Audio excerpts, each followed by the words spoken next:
My father looked me straight in the eye the night before my wedding and said, "I'm not walking you down the aisle." My sister Paige smirked from the other side of the living room like she had just won the lottery. She didn't even try to hide it.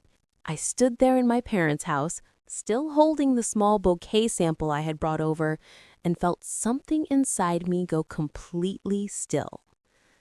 Welcome back to Polite Revenge Stories. Quiet stories about ordinary people who stop apologizing for taking up space. If you've ever watched your own family choose someone else over you on one of the most important days of your life, this one's for you. Drop a comment right now and tell me where you're watching from. I read every single one. My name is Natalie Quinn, and this is the story of how my father refused to walk me down the aisle, and how the person who eventually did made my sister freeze in the middle of the ceremony. I had always known I wasn't my father's favorite. That spot had belonged to Paige since the day she was born. She was 3 years younger than me, louder, prettier in that effortless way, and she knew exactly how to wrap our father around her finger. I was the quiet one, the responsible one, the one who got good grades and never caused trouble. For years, I told myself it didn't matter. I told myself that as long as I was good enough, eventually he would see me the same way he saw her. I was wrong. The lie that finally broke everything started 6 months before my wedding. Paige had always been careless with money. She maxed out credit cards, borrowed from friends, and once even borrowed from our mother's emergency fund without asking. But she was smart about it. She always had a story ready, and our father always believed her.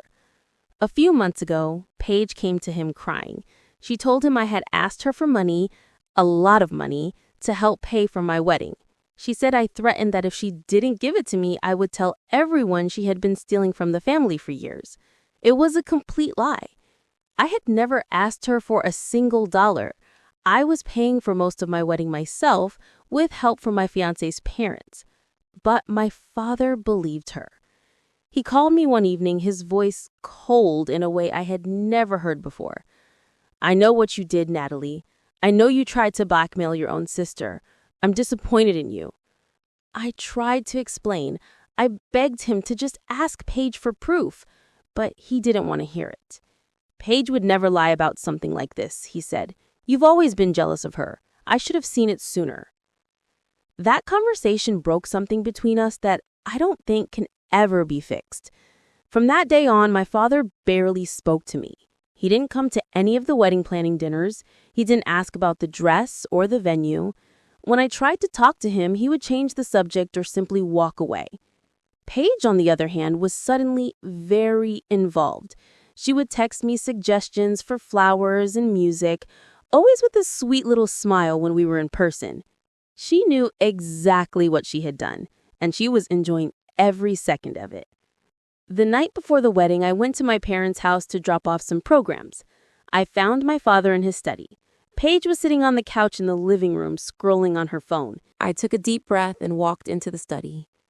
"Dad," I said quietly, "can we please talk? Just for a minute?" He didn't look up from his desk. "There's nothing to talk about, Natalie." I swallowed hard. "I know Paige told you I asked her for money, but it's not true. I swear on everything, I never asked her for anything. You can check my bank statements. You can ask my fiancé. I've been paying for everything myself." My father finally looked at me. His eyes were tired and cold. "Paige is your sister. She has no reason to lie about something like that. You, on the other hand, you've always resented her. I'm not going to stand at the front of the church and pretend everything is fine when I know what kind of person you really are." The words hit me like a slap. I felt my eyes filled with tears, but I refused to let them fall in front of him. "So you're not going to walk me down the aisle?" I asked, my voice barely above a whisper. "No," he said simply. "I'm not." I stood there for a few seconds, trying to process what he had just said. Then I turned and walked out of the study. Paige was still on the couch. When she saw my face, she didn't even try to hide her smile. She just sat there, smirking, like she had been waiting for this moment her entire life. I didn't say anything to her. I just walked past her, out the front door, and drove home with tears streaming down my face. That night, I lay in bed next to my fiancé, Ethan, and told him everything. He held me while I cried and told me that we could still have a beautiful wedding, even if my father wasn't there. He said he would walk me down the aisle himself if I wanted. But I didn't want that. I wanted my dad. Even after everything, some small, stupid part of me still wanted him to choose me. The next morning, I woke up with swollen eyes and a heavy heart. It was my wedding day. I should have been excited. Instead, I felt numb. I got ready in silence. My maid of honor tried to cheer me up, but nothing helped. All I could think about was walking down that aisle alone while my father sat in the audience, choosing not to be beside me. When we arrived at the venue, I stayed in the bridal suite as long as I could. I didn't want to see anyone. I especially didn't want to see Paige or my father. 15 minutes before the ceremony, there was a soft knock on the door. My maid of honor opened it. She stepped aside, and someone walked in. I looked up, and for a moment, I couldn't breathe. Standing in the doorway of the bridal suite was my grandfather, Walter Quinn, my father's father, the same man my father had forbidden us from seeing for the last 12 years. He looked older than I remembered. His hair was completely white now, and he was leaning slightly on a cane, but his eyes were the same, sharp, kind, and steady. "Grandpa?" I whispered, standing up so fast that my dress rustled loudly in the quiet room. He gave me a small, tired smile. "Hello, sweetheart. I hope I'm not too late." My maid of honor quietly stepped out of the room, giving us space. I just stood there, staring at him like he was a ghost. My grandfather had been cut out of our lives when I was 16. My father had a huge fight with him over something I was never allowed to know the full details of. One day he was at every family dinner, and the next, his name was never spoken again. I had tried calling him a few times back then, but my father found out and made it very clear that if I continued, there would be consequences. I hadn't seen him in over a decade. What are you doing here?" I asked, my voice shaking. He stepped inside and closed the door behind him. "I heard what happened," he said, "about your father refusing to walk you down the aisle, and about the lies your sister has been telling." My stomach dropped. "How did you—" "I still have a few friends in this town, Natalie," he said gently, "and when I heard your father was planning to sit in the audience while you walked alone, I couldn't stay away anymore." He looked at me for a long moment, his eyes softening. "You look beautiful, by the way, just like your mother did on her wedding day." Tears filled my eyes before I could stop them. "I don't understand. Dad cut you off. He said you weren't good for the family." My grandfather gave a small, sad laugh. "Your father has always been very good at rewriting history when it suits him," he said. "The truth is, I found out years ago that Paige had been stealing from your grandmother's account. Small amounts at first, then bigger ones. When I confronted your parents about it, they accused me of trying to turn them against their daughter. Your father told me if I ever spoke about it again, I would never see any of you.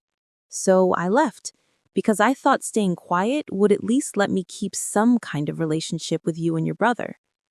He paused, his voice growing quieter. But I was wrong. Staying quiet only protected the lies. I felt like the floor was tilting under me. "Paige told Dad that I blackmailed her for wedding money," I said, my voice barely above a whisper. "She made him believe I threatened her. That's why he won't walk me down the aisle." My grandfather nodded slowly. "I know, and I'm here to fix that."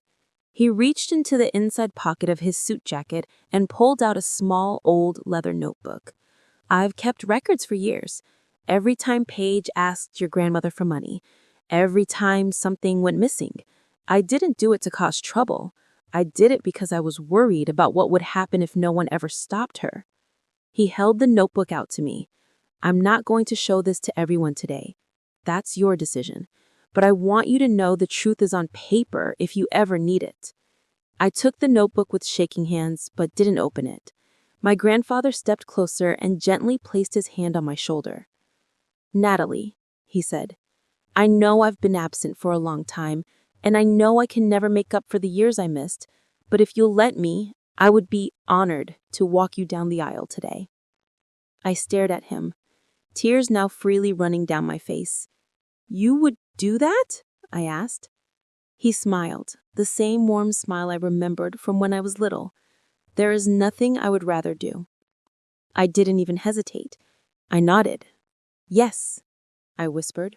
"Please." He pulled me into a careful hug, and for the first time in years, I felt like someone in my family was truly on my side.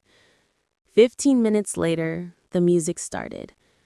I stood at the back of the church, my arm linked through my grandfather's. My heart was pounding so hard I could hear it in my ears. As we began walking down the aisle, I saw my father's face change the moment he recognized who was beside me. His expression went from cold to shocked in less than a second. But it was Paige's reaction that I would never forget. She was sitting in the second row, wearing a pale pink dress, smiling like she owned the room. The second she saw my grandfather, her smile disappeared. Her face went completely pale. She froze in her seat, her eyes wide with pure panic. She looked like she had seen a ghost, because, in a way, she had. The man she thought was gone forever, the only person who had ever tried to hold her accountable, was now walking me down the aisle on my wedding day. And she knew exactly what that meant. As we got closer to the front, I could feel her staring at us. I didn't look at her. I kept my eyes straight ahead, on Ethan, who was waiting for me with the biggest smile on his face. When we reached the altar, my grandfather gently squeezed my hand before placing it in Ethan's. "You did good, kid," he whispered to me.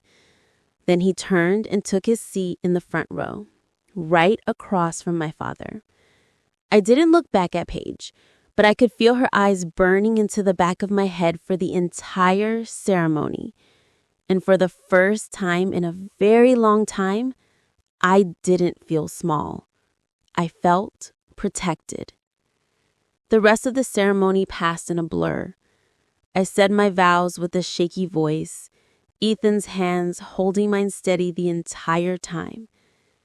When the officiant pronounced us husband and wife, the small crowd clapped, but it felt distant, like the sound was coming from underwater. My grandfather's presence had shifted something in the room. I could feel it in the way people were whispering and glancing toward the front row. As Ethan and I walked back down the aisle together, I kept my eyes forward. I didn't look at my father. I didn't look at Paige. I just focused on the feeling of Ethan's hand in mine and the quiet strength of my grandfather sitting behind us. The reception was being held in the same venue, a small, elegant hall with string lights and round tables. We had planned for about 80 guests, mostly Ethan's side and a few of my close friends.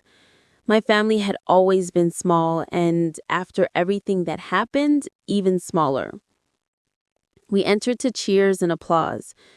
Ethan spun me once under the lights before we took our seats at the head table. My grandfather was seated at the table closest to us, right where I had asked the coordinator to place him. My parents and Paige were at a table on the opposite side of the room. I could feel Paige's eyes on me the entire time. She hadn't said a single word since the moment she saw my grandfather. During the ceremony, she had sat frozen in her seat, staring straight ahead like she was trying to disappear. Now, at the reception, she was picking at her food and barely speaking to anyone. My mother kept glancing between me and my grandfather with a nervous expression. My father hadn't looked in my direction once. After the first dance and the cake cutting, I excused myself to the bathroom to catch my breath. The hallway was quiet, and I leaned against the wall for a moment, just breathing. That's when I heard footsteps. I turned and saw my mother walking toward me. She looked tired. Her eyes were red, like she had been crying earlier. "Natalie," she said softly, "can we talk for a minute?" I crossed my arms, not sure I was ready for this. "Mom, it's my wedding day," I said.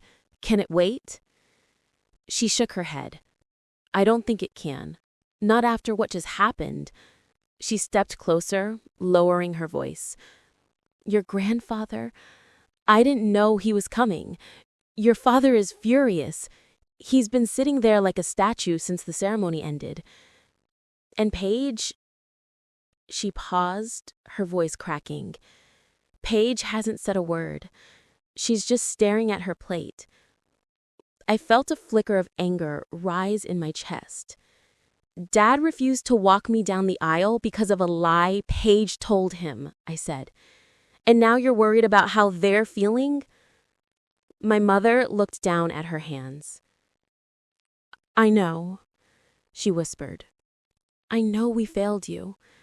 But seeing your grandfather after all these years, it brought everything back. The fights, the accusations. I need to understand what's happening." Before I could answer, another voice cut in. "She's lying again." We both turned. My grandfather was standing a few feet away, leaning on his cane. He must have followed us out. My mother's face went pale. "Dad, please, not today." My grandfather looked at her with a tired but firm expression. "I stayed quiet for 12 years, Linda. I let your husband erase me from this family because I thought it would protect the girls. But I was wrong. And I'm not staying quiet anymore." He turned to me. "Natalie, your father didn't just refuse to walk you down the aisle because of Paige's lie about the money. He refused because he's been protecting her for years. From the moment she started stealing from your grandmother's accounts when she was 16. I tried to tell them. I showed them the withdrawals. But they called me paranoid. They said I was trying to turn them against their own daughter." My mother covered her mouth with her hand. My grandfather continued, his voice steady. "When I confronted them again 3 years ago, your father gave me an ultimatum. Either I stopped talking about Paige's behavior, or I would never see you or your brother again. So I left. Because I thought, at least you would still have some kind of family." He looked at my mother. "But the truth is, Linda, by protecting Paige, you all let her hurt Natalie, over and over again. And today, it finally caught up with you." My mother was crying now, silent tears sliding down her cheeks. I felt like the ground was shifting beneath me again. All these years, I had thought my father simply loved Paige more. I never imagined there was a deeper reason, that he had been covering for her mistakes and punishing anyone who tried to expose them, including his own father. I looked at my mother. "Did you know," I asked quietly, "about the money, about what Paige was doing?" She didn't answer right away. Then she nodded just once. "I suspected," she admitted, "but I didn't want to believe it. And when your father told me to stay out of it, I listened. I'm sorry, Natalie. I'm so sorry." I felt tears burning in my eyes, but I blinked them back. Before anyone could say anything else, I heard heels clicking on the floor.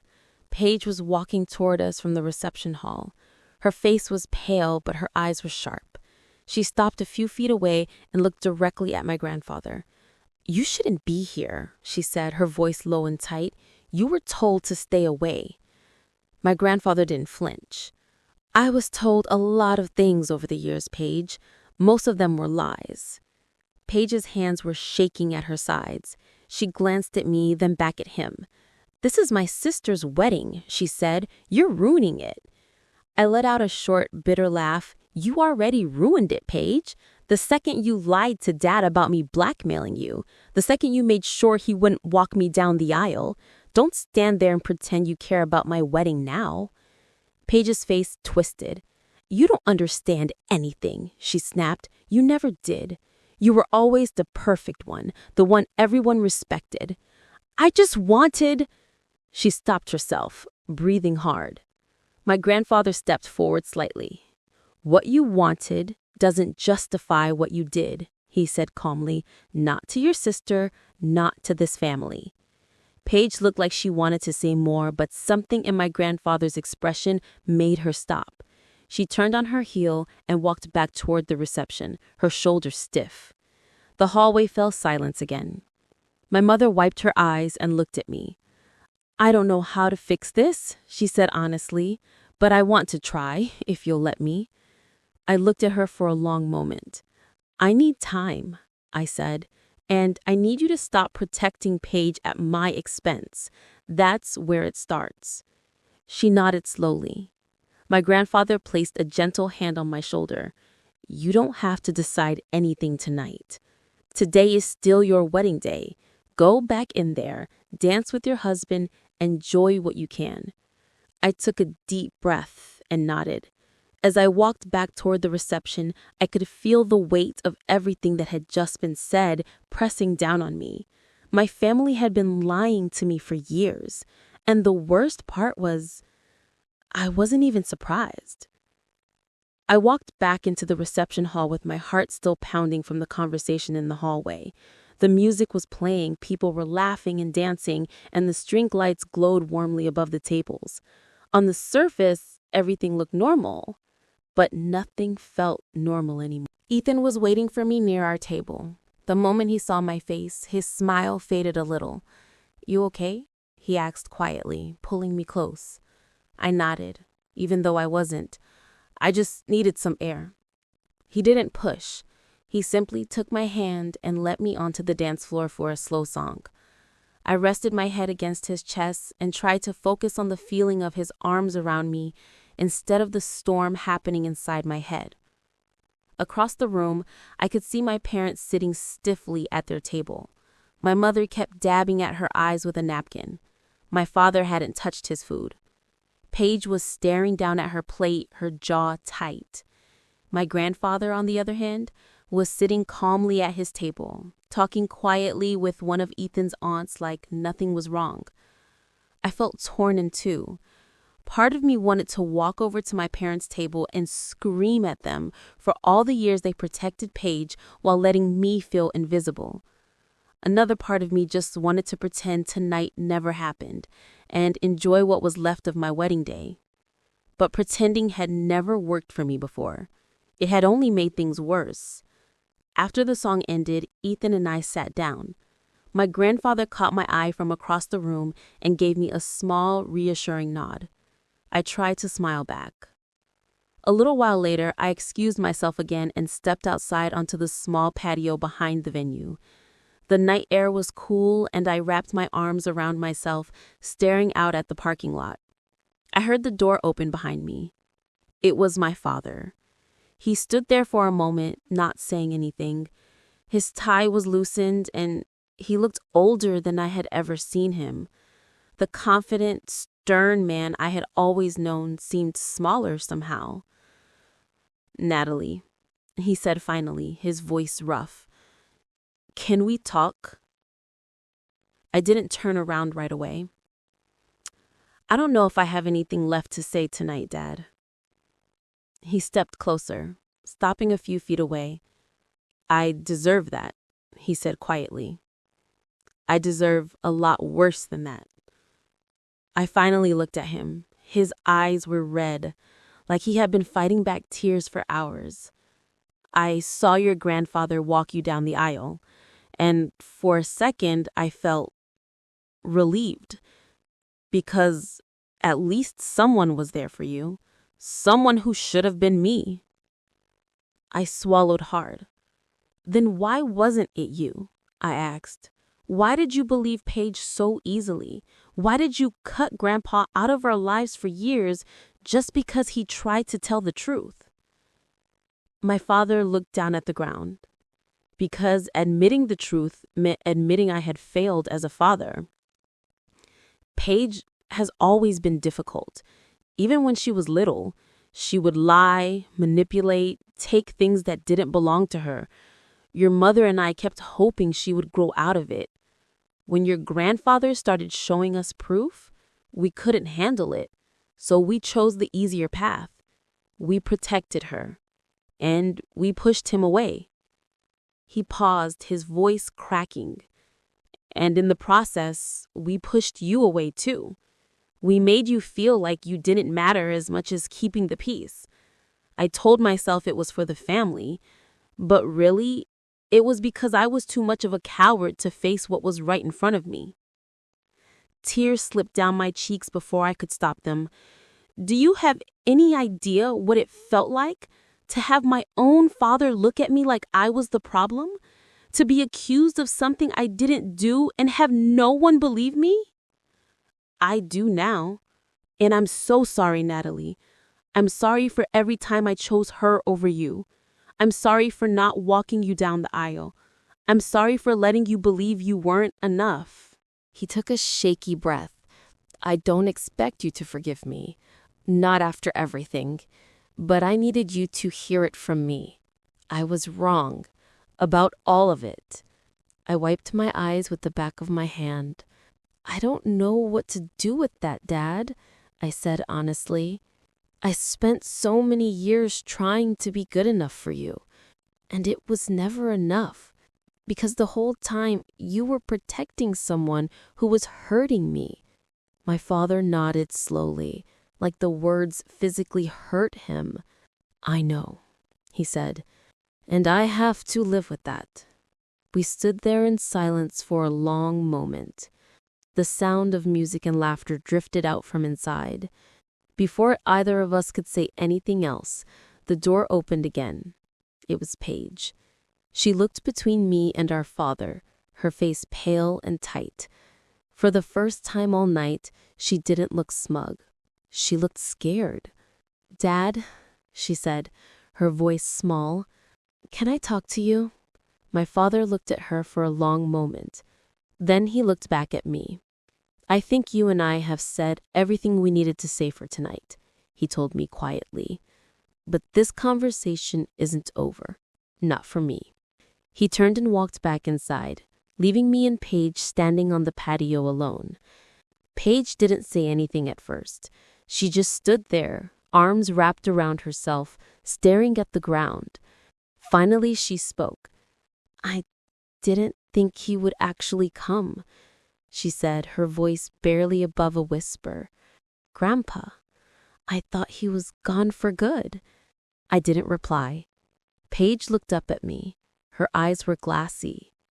I know you hate me right now, and I know I deserve it. But you don't understand what it was like growing up in your shadow. You were always the responsible one, the one Dad respected. I wanted to matter too. I felt something cold settle in my chest. So you lied about me, I said flatly. You made Dad believe I was blackmailing you.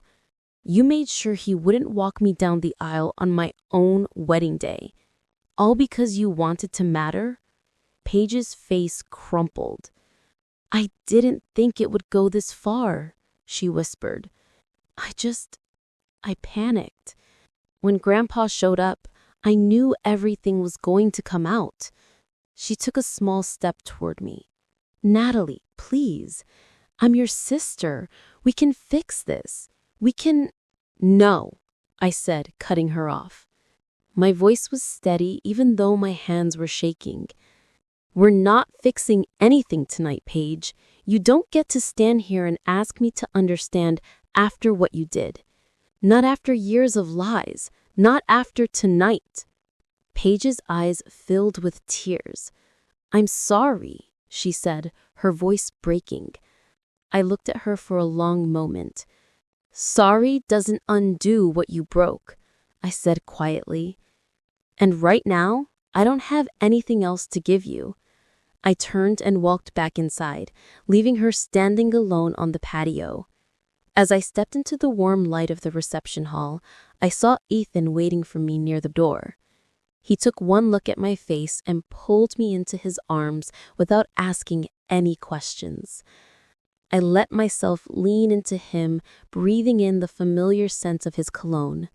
For the first time all day, I allowed myself to feel the full weight of everything that had happened. My family was broken, and I wasn't sure if it could ever be put back together again.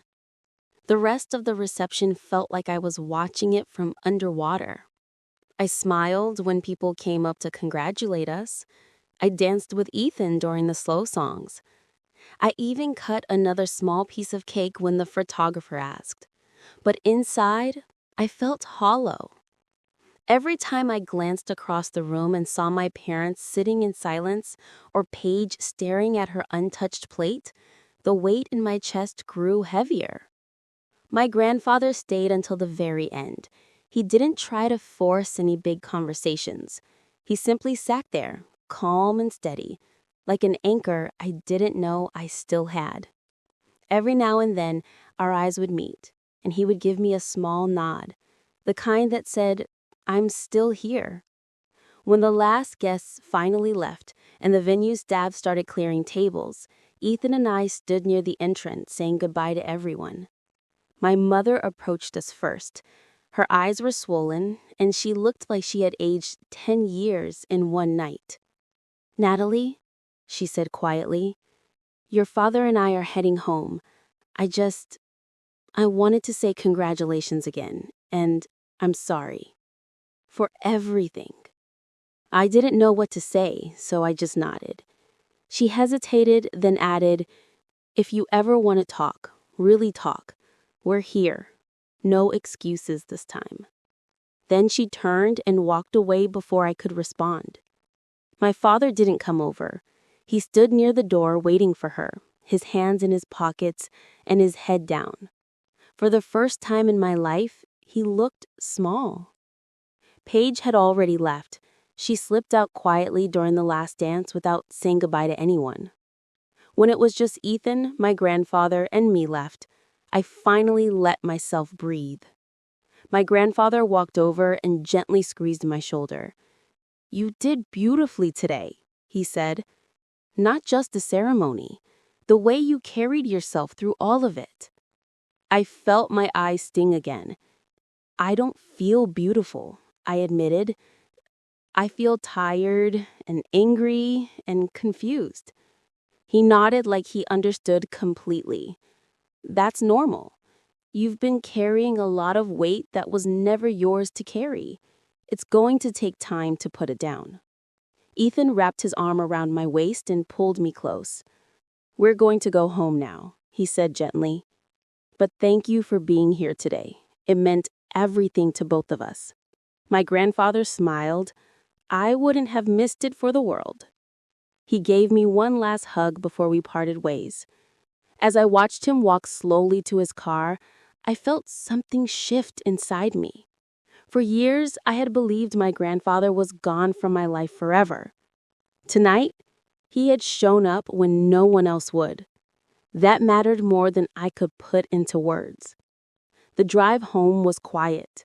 Ethan held my hand the entire way. Neither of us tried to fill the silence with small talk. We both knew tonight had been heavier than any wedding day should be. When we finally got back to our apartment, I took off my dress and sat on the edge of the bed in my robe, staring at the floor. Ethan sat beside me and rubbed slow circles on my back. "Do you want to talk about it?" he asked. I shook my head at first. Then the words started coming out anyway. "I keep thinking about how long this has been going on," I said. Paige lying, my parents protecting her, my grandfather being pushed out, and me, just trying to be good enough the whole time. I feel stupid for not seeing it sooner." "You're not stupid," Ethan said firmly. "You trusted your family. That's not a weakness. That's what families are supposed to be for." I leaned my head against his shoulder. "I don't know what to do now," I whispered. "Part of me wants to cut them all off.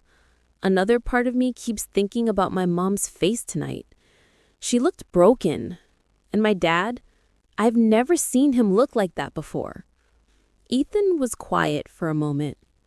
"You don't have to decide anything tonight, or even next week. You get to take all the time you need. And whatever you choose, whether that's space, boundaries, or trying to rebuild something, I'm with you, completely." I closed my eyes and let his words settle over me. For the first time in years, I didn't feel alone in this. The next morning, I woke up to a text from my mother. It was short. "We're home. I keep thinking about everything your grandfather said. I don't know how to make this right, but I want to try. When you're ready, I'm here. No pressure. I love you." I stared at the message for a long time. I didn't reply. Instead, I put my phone down and went to make coffee. Ethan was already in the kitchen making breakfast like it was any other Sunday morning. He didn't ask about the text. He just handed me a mug and kissed my forehead. That small, normal moment felt like the first real breath I had taken in months. Later that afternoon, while Ethan was out picking up groceries, my phone rang. It was my father. I let it ring 4 times before I finally answered. "Natalie?" he said, his voice rough.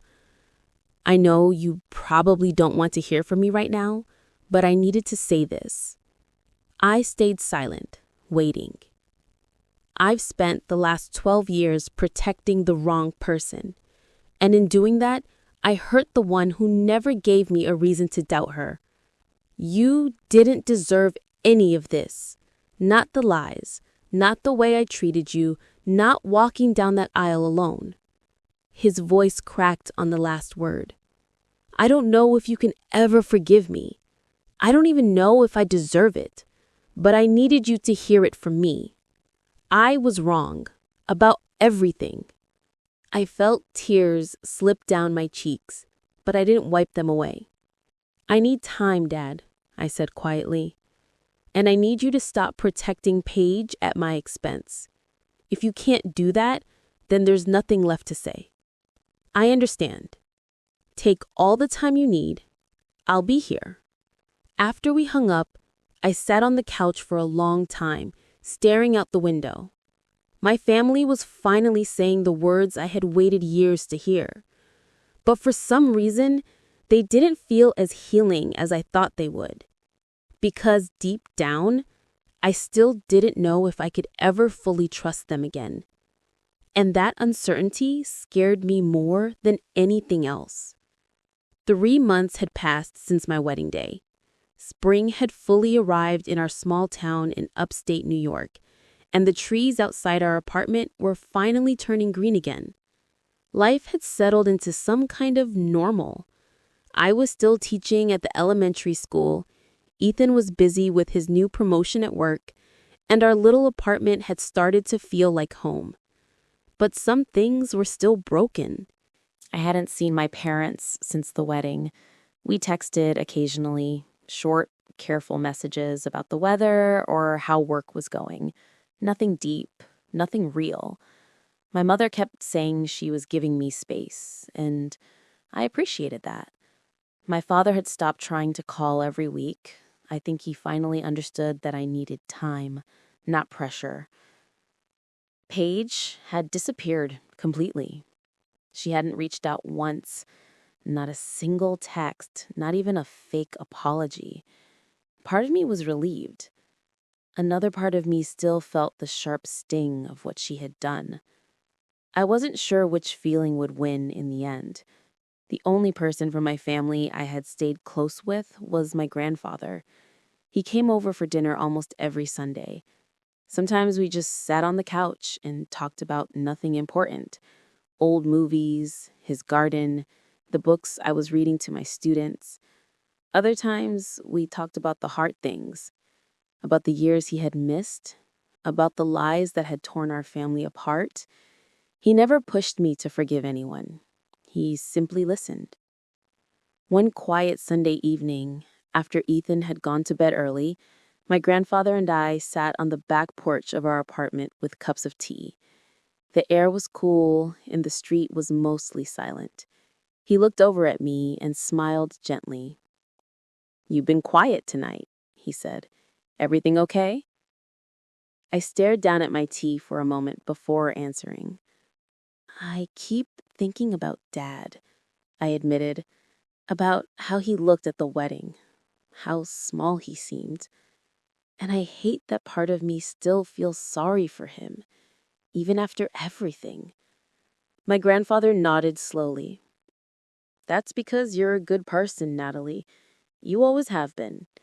It's not weakness to feel sorry for someone who hurt you. It just means you still have a heart."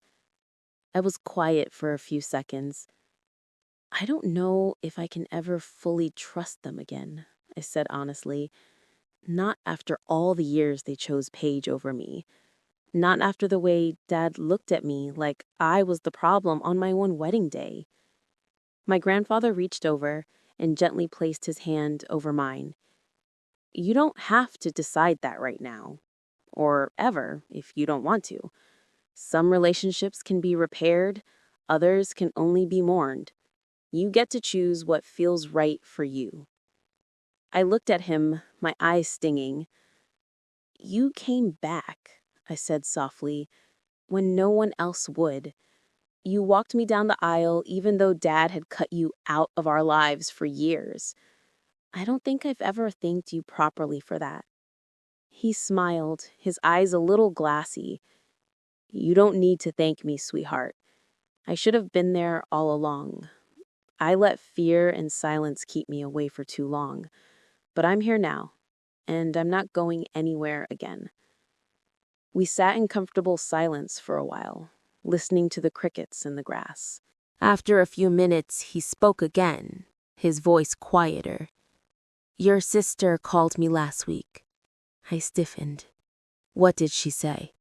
"She asked if I thought you would ever speak to her again," he said gently. "She sounded lost, scared even.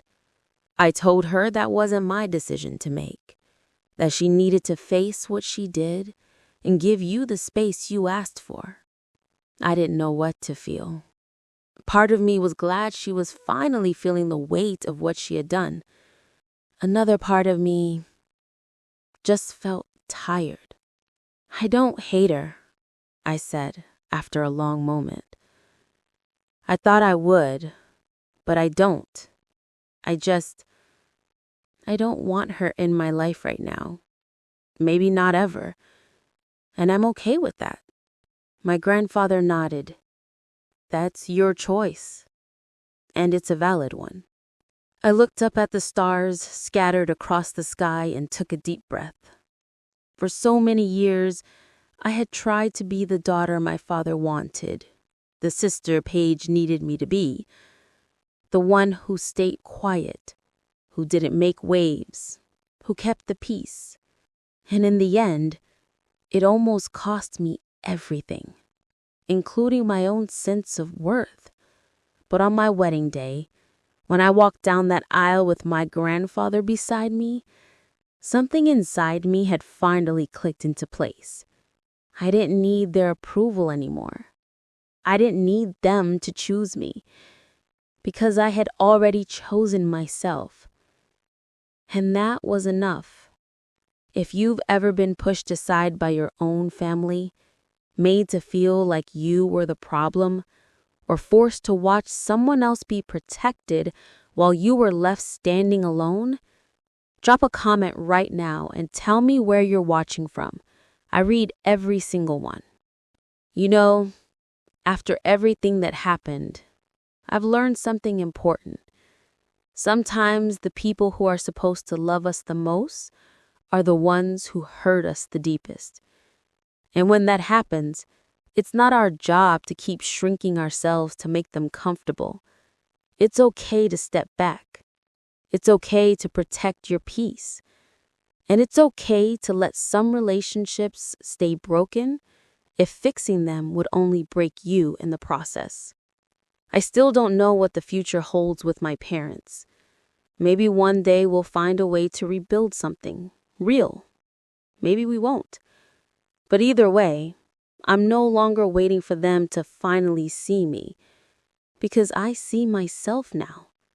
And that's something no one can ever take away from me again.